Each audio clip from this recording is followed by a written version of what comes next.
Welcome to Get Sleepy, where we listen, we relax, and we get sleepy. My name's Thomas, and it's such a pleasure to be your host. Thanks for tuning in. Tonight we'll take a relaxing trip to the beautiful city of Florence in Italy. This small city was once a major world power and the centre of a cultural revolution, the Renaissance. As you explore the streets and discover the art and architecture, you'll soon understand what makes Florence so special. Let's get nicely settled in for the night ahead. All you need to concern yourself with right now is ensuring you're comfortable in bed and that you've put any physical distractions to one side. With your eyes gently closed, just begin to slow your breathing to a pace that suits you, allowing the air to flow in steadily and relaxing the muscles as it flows back out.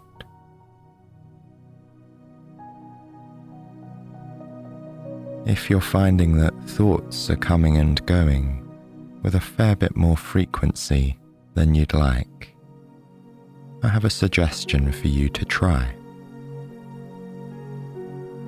Seeing as blocking out thoughts or telling your mind to be quiet doesn't tend to work too well, I think it's better to accept that your mind wants to continue doing its job even when you're laying in bed, but to give it a simple, calming task to focus on, instead of the swirls of thoughts that can feel overwhelming.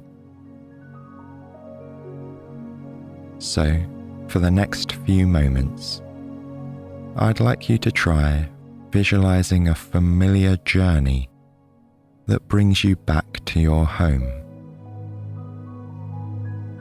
This could be a walk, a bike ride, a car journey, so long as it's a route that you know well and one that returns you to the comfort of home.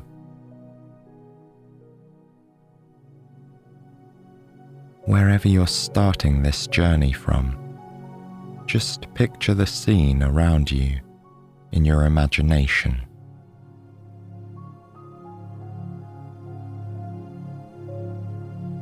As you move along, think about the things you see and the sounds drifting through the air.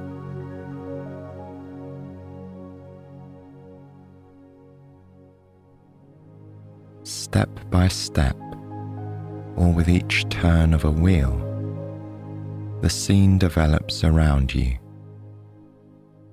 taking you that bit closer to home.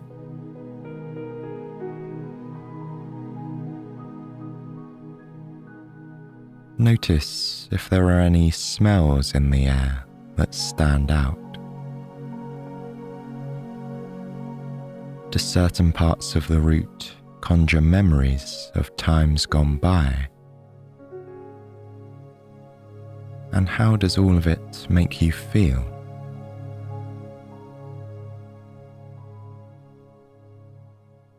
Allow your imagination to guide you along the familiar route back home. An experience that will be entirely unique to you and only you. And as you approach home now, think about how it feels to know you're so close to the place where you can rest and recharge.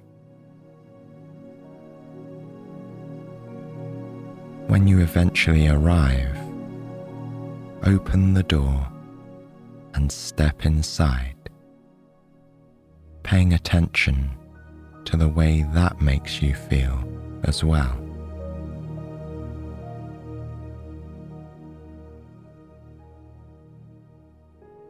This visualization is one you can use whenever you like, and you can take that journey again in your own time.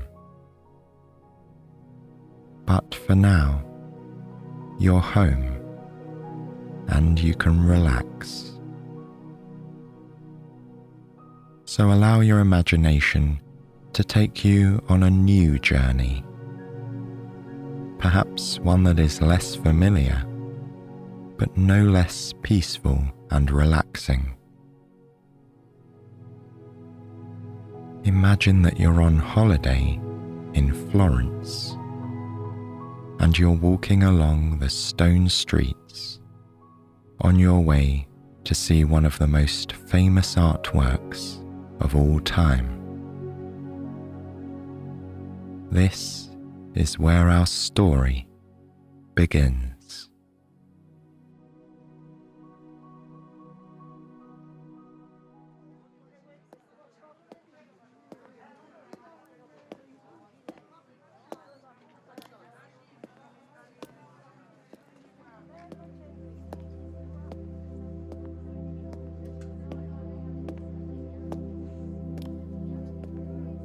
You walk slowly through the entrance of the art gallery, your footsteps echoing on the stone floor.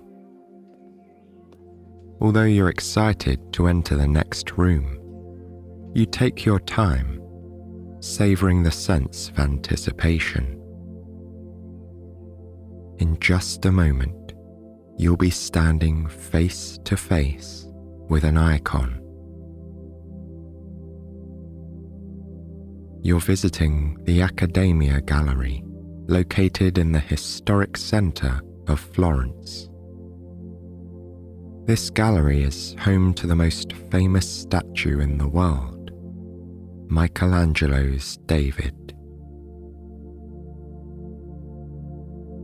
As you enter a long hallway lined with sculptures and paintings, you catch your first glimpse. The enormous statue is right at the end of the hall, standing on a plinth.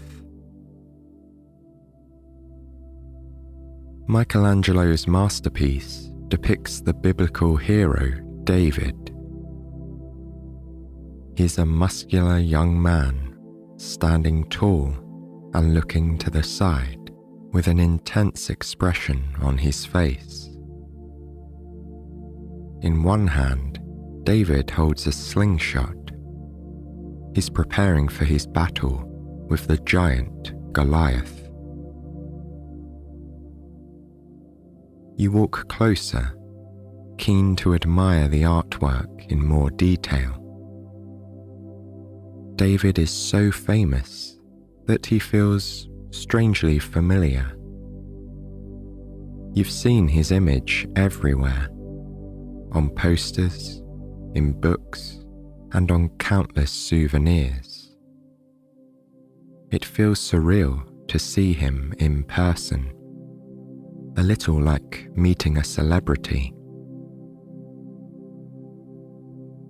But although you feel like you know the statue, nothing compares to seeing it in person.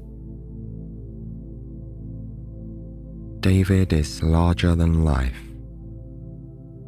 He stands 17 feet tall, towering over the visitors who stand below him.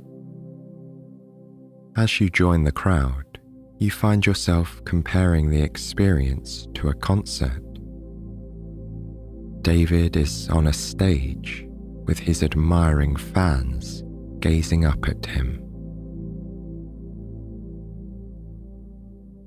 Michelangelo's magnificent sculpture is so powerful and so full of energy. You can't help but think of David as a person rather than an artwork. It's easy to imagine him coming to life, stepping down from his pedestal. Of course, David is an idealized representation of the human form. His incredible height and perfect physique aren't exactly realistic, and certain details are exaggerated or out of proportion. Perhaps this was intentional, to make them more visible for people viewing the statue from the ground. Yet, despite this, there's something remarkably real about David. You notice the soft curves of his muscles and the detailed outlines of the veins on his hand.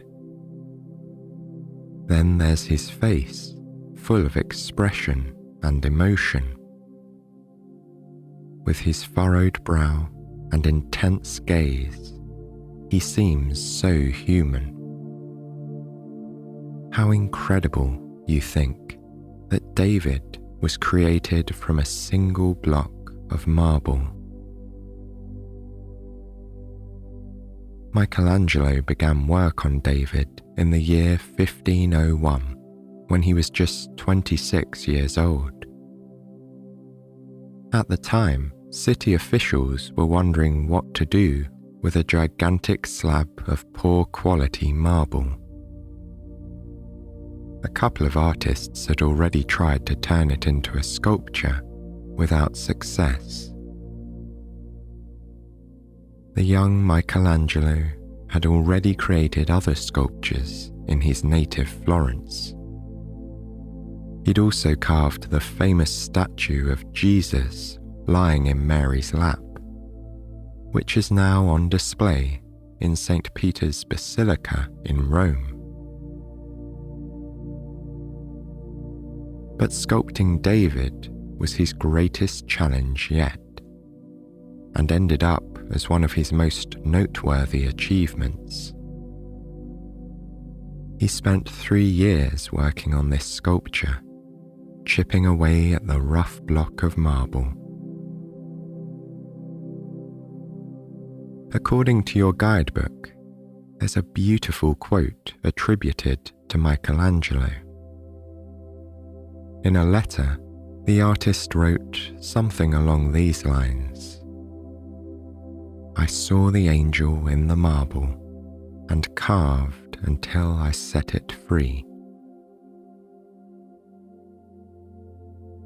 As you continue to admire the statue, walking around it so you can appreciate every detail, you reflect on this idea, setting free the angel in the marble. It's such a beautiful concept, and it goes beyond this specific statue. There's something profound about the idea of the artist's role, setting free their creation. The artwork is then out there in the world, free to be discovered by anyone and everyone. The city of Florence is full of beautiful creations like David, just waiting to be discovered. There's more to see in the Accademia too, including some other marble statues by Michelangelo, known as the prisoners. The figures seem to push their way out of the stone, seeking to free themselves. You spend some more time exploring the gallery, admiring other Renaissance artworks. But after a while, you decide it's time to move on. Masterpieces like these are best enjoyed a bit at a time. You remember reading about an unusual phenomenon in Florence. While visiting the sites, the French author Stendhal was so overcome with emotion that he started to feel faint, Ever since, the term Stendhal syndrome has been used to describe the intense feelings that some visitors experience in Florence. It's easy to feel a little overwhelmed here. This small city has so much history and amazing art and architecture everywhere you look. So it's best to take it slow, absorbing one thing at a time. Perhaps you'll go to another gallery tomorrow. But for now, you're ready to explore the city streets, wandering aimlessly through the historic centre. Outside, it's a warm, sunny afternoon. But there's a pleasant breeze in the air, carrying the scent of jasmine and tantalizing smells from nearby restaurants. Florence feels relaxed and laid back. It's more like a quiet town than a bustling city, with most people getting around on foot or by bike, and no one's rushing. People walk slowly here, taking their time so they can appreciate the beauty all around them. You find yourself slowing down too, keeping pace with the city. As you stroll down a narrow street, you admire the elegance of the old buildings, which are mostly 3 or 4 stories high. Most are painted similar shades of pale yellow, cream, or grey, while the wooden shutters on the windows are brown or dark green. Everything matches beautifully, and the colour scheme helps to create a sense of tranquility and flow. One building merges seamlessly into the next, and the winding streets flow on and on. During your walk, you catch occasional glimpses of the Duomo, the gigantic dome of the cathedral, which stands in the heart of Florence. Every now and then, the dome appears at the end of a street, like some vast, magical apparition. Part of you is tempted to walk towards it, to admire this majestic building up close. But you also like the idea of leaving it for now. You'll save it for later, as a kind of treat. Right now, you're happy to just wander, without stopping to look at anything in particular. You're absorbing it all, meandering through the shady streets. Everywhere you go, there's a historic building or statue, or a sign commemorating some famous event or person. It's like walking through an open-air museum. You remember reading that in medieval times, Florence was one of the most important financial centres in Europe. The city's connection to the Mediterranean Sea through the Arno River facilitated international trade. Florence was famous worldwide for its wool and luxury textiles, and busy merchants made their fortune. At around this time, in the 14th century, Florence became the centre of the Renaissance, a word that means rebirth. The Renaissance was a cultural movement with innovation in art, science, philosophy, and many other fields. Great thinkers took inspiration from the past, such as the culture of ancient Greece.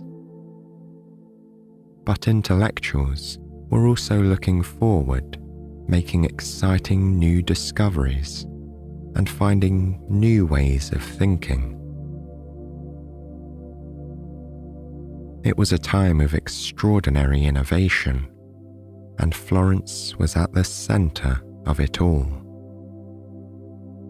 It was the home to the astronomer Galileo, whose discoveries were the foundation for modern science. The great artist and scientist Leonardo da Vinci also lived in this storied place. In fact, many of the great artists of all time worked in Florence in roughly the same period, including Michelangelo and Botticelli. It's amazing, you think, just how many important people lived and worked in this city. Was it just a coincidence? Or was there something special about Florence? An answer to this question arrives just a moment later in the form of a building. You're standing in a square facing a grand castle-like structure, its distinctive bell tower adorned with a clock. This is Palazzo Vecchio, a name which translates as Old Palace.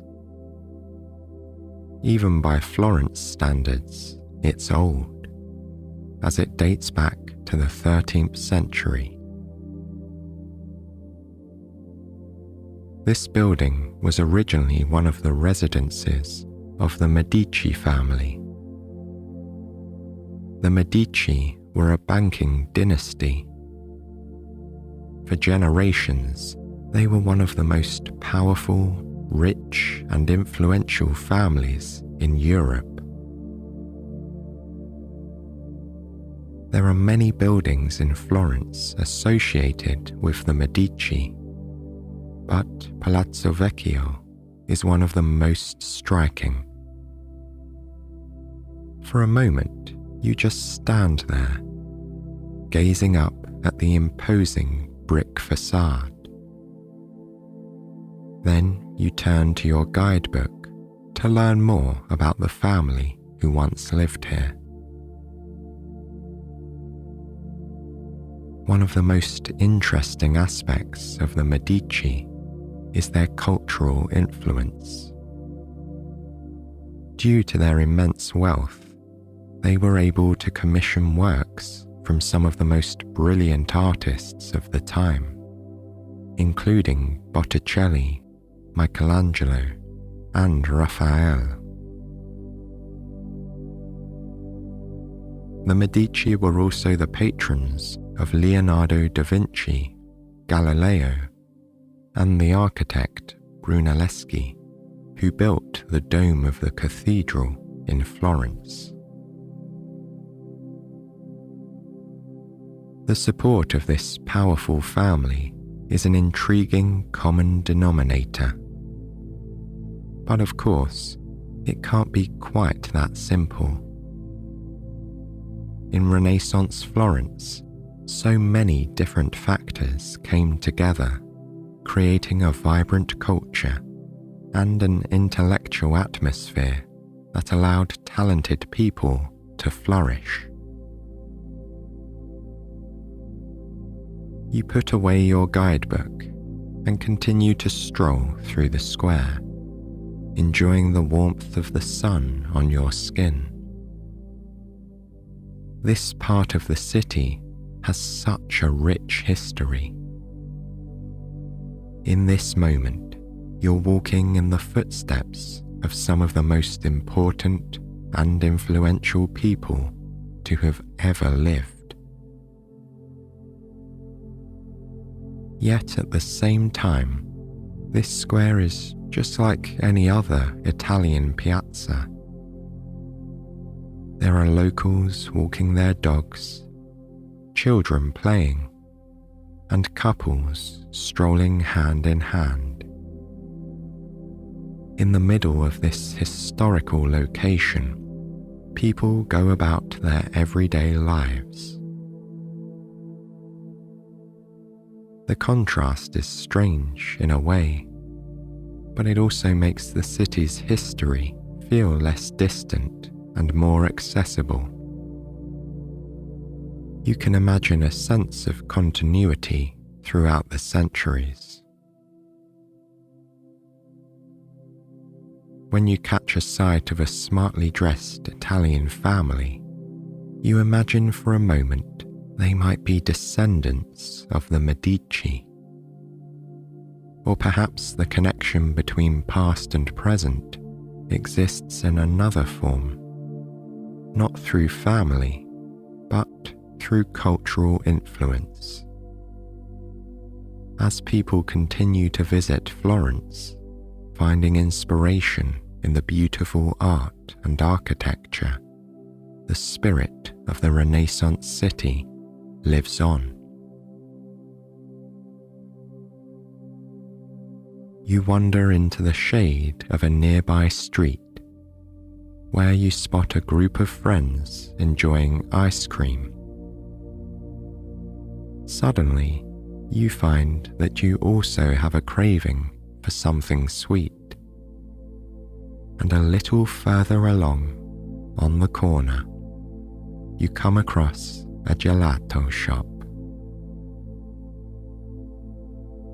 There's a whole rainbow of flavors on display. Strawberry, mandarin, lemon, kiwi, blueberry. You're tempted by the chocolatey flavors too, but on this warm afternoon, you feel like something light and fruity. So, you get a cone with 2 large scoops of creamy lemon gelato. The woman hands you the cone with a smile, explaining that it's made with some of the best lemons in Italy. They're grown in the south, on the Amalfi Coast. As you eat the gelato, you close your eyes for a moment, savoring the delicious, zesty flavor. The cool intensity of the citrus taste seems to transport you away from the city to a sunny lemon grove. You can imagine endless rows of lemon trees in a garden high above the sea. The light blue of the cloudless sky merges beautifully into the dazzling sapphire of the ocean. When you open your eyes, the daydream fades, but this sense of peace stays with you as you continue to eat. It's the taste of summer, you think. Another time, you'll have to venture further south in Italy and visit the place where the lemons grow. The gelato is wonderfully refreshing, and the subtle sweetness gives you a light energy boost. Although you're feeling a bit tired, you're happy to walk on, seeing more of this beautiful city. Soon you find yourself walking down a street with a difference. At first, it seems like an ordinary street, lined with shops on both sides. But when you look into a shop, you can see right through the window on the other side of the building.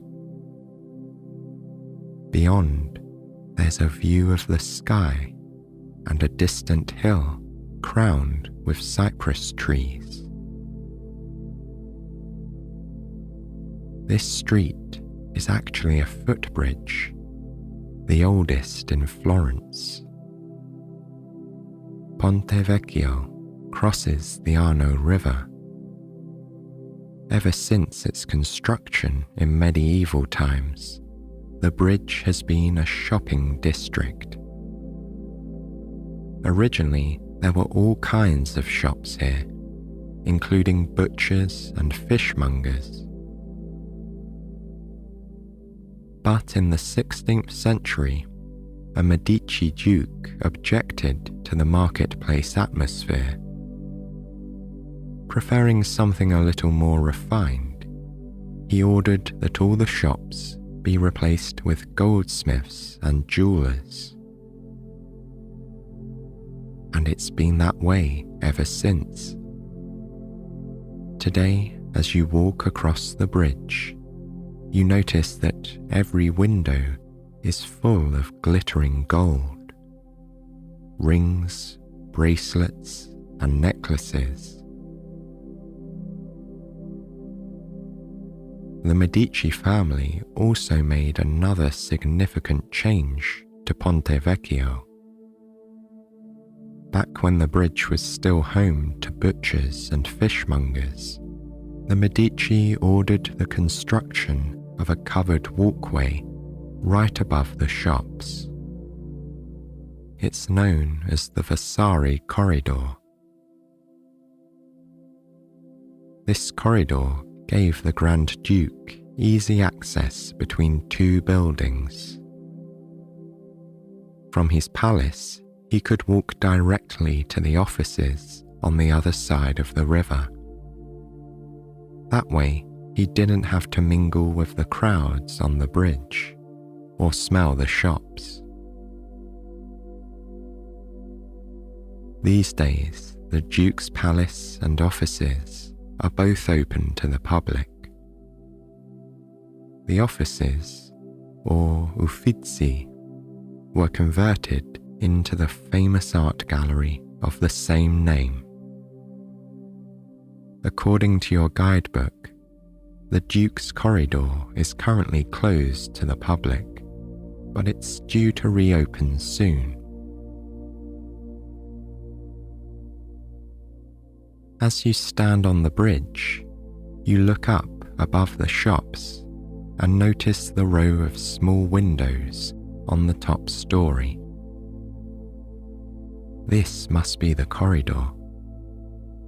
You imagine the Duke walking along here on his way to work, enjoying the luxurious privacy of his very own passageway. Although you can't visit the corridor right now, you can enjoy a different kind of luxury. Walking past the jewelry shops, you reach the middle of the bridge, where there's an open space. Here, you can walk right to the edge and admire the view of the river. Standing on the low stone wall, you let your gaze slowly drift. To the left of the river, you can see an elegant old building, the Uffizi Gallery. The walls seem to glow gold in the afternoon sunlight. You notice the line of small windows along the side and wonder if this is the continuation of the private corridor. Then you find yourself daydreaming about other secret rooms and mysterious windows. There must be so many magical, hidden places in a city like this. The view from the bridge is so perfect, it resembles a well-composed painting. In the middle, there's the tranquil, shimmering river which mirrors the sky. Along both banks, there are rows of beautiful old buildings in shades of cream, gold, and pale orange. And in the distance, you can see another bridge, an ancient tower, and a hill that rises gently. All along the top are tall, thin cypress trees. There's a part of you that longs to go there, to stand on that distant hill and see Florence from another perspective. But as you daydream about the journey, picturing yourself climbing the hill, you realize just how tired you are. After a long day of walking and sightseeing, you're ready to sit down and rest for a while. Fortunately, you're staying in a hotel in the center, and it's just a few streets away. You retrace your steps, wandering through the cool shade of the back streets until you reach the hotel. Your room is located on the top floor. It's small but comfortable and decorated with beautiful patterns and fabrics. The curtains look like something from a Medici palace, a creamy velvet with intricate floral designs in varying shades of red. This design must be intentional, you think, as a tribute to Florence's history and its famous textile industry. But there's something else that makes this hotel room so special. You wanted a room with a view, and here it is. Drawing back the curtains, you open the door and step onto the balcony. Right in front of you, rising up from a sea of terracotta rooftops, is the Duomo, the iconic dome of the cathedral. This vast structure is made of orange-red bricks and is adorned with an ornate lantern made from white marble. And at the very top is a bronze ball and cross. It's the final decorative flourish, like the cherry on the cake. The extraordinary building is the symbol of Florence, and it also represents the spirit of the Renaissance. You remember reading about the construction of the dome, which was designed by Brunelleschi. Building work on the Florence Cathedral had begun in the year 1296, but more than a century later, it remained unfinished. In 1418, the city decided that it was time to find an architect who was up to the challenge of designing a huge, self-supporting dome. There was disagreement about how it should be done and who should get the commission. Brunelleschi was a local goldsmith who'd never built anything, but he had a vision for the dome and he also had the support of the Medici family. And according to legend, Brunelleschi found an unusual way to convince the panel of commissioners. During the meeting, he suggested that the project should go to the architect who could make an egg stay upright, standing on its end.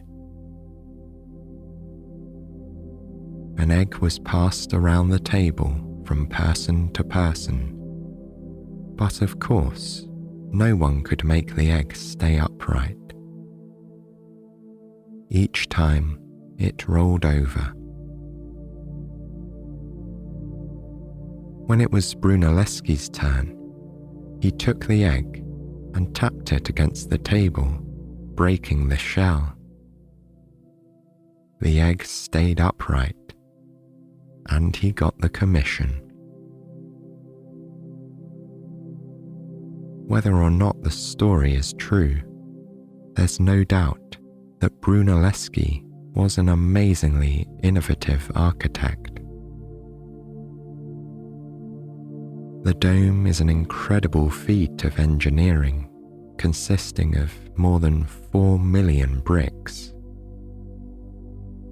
Even today, it's the world's largest brick and mortar dome. As you stand on the balcony, admiring the magnificent building in front of you, you think of the story of the egg and smile. Just like Michelangelo, who saw the angel in the marble, Brunelleschi also saw something extraordinary in the everyday. Perhaps this was something that the Renaissance geniuses of Florence all had in common. You're feeling thirsty after your long walk, so you head inside the room and pour yourself a glass of mineral water from the fridge. Then you go back onto the balcony and sit down in the comfortable lounge chair. As you sip the cool water, feeling relaxed and refreshed, you continue to gaze at the beautiful dome. In the golden light of late afternoon, it reminds you of the setting sun.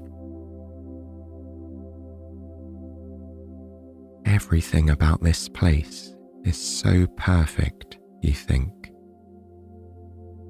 The view of the dome and the surrounding rooftops.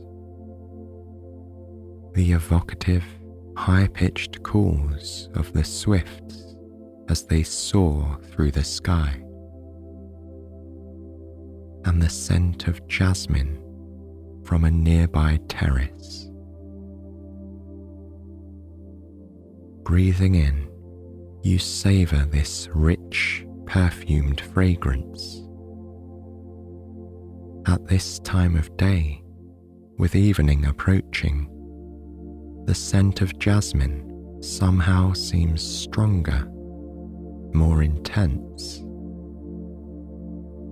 Or perhaps you're just more aware of it than before. Your senses heightened after a day immersed in the beauty of Florence. Whatever the reason, you find yourself relishing the scent now. You continue to slowly breathe in and out, gazing at the dome. The red bricks seem to merge into the soft golden light glowing at the edges. As you watch the light gradually fade, you treasure every moment. Sitting here on the balcony, you feel so fortunate. You've had a wonderful day in Florence, and now you can rest here for as long as you like, simply enjoying the view.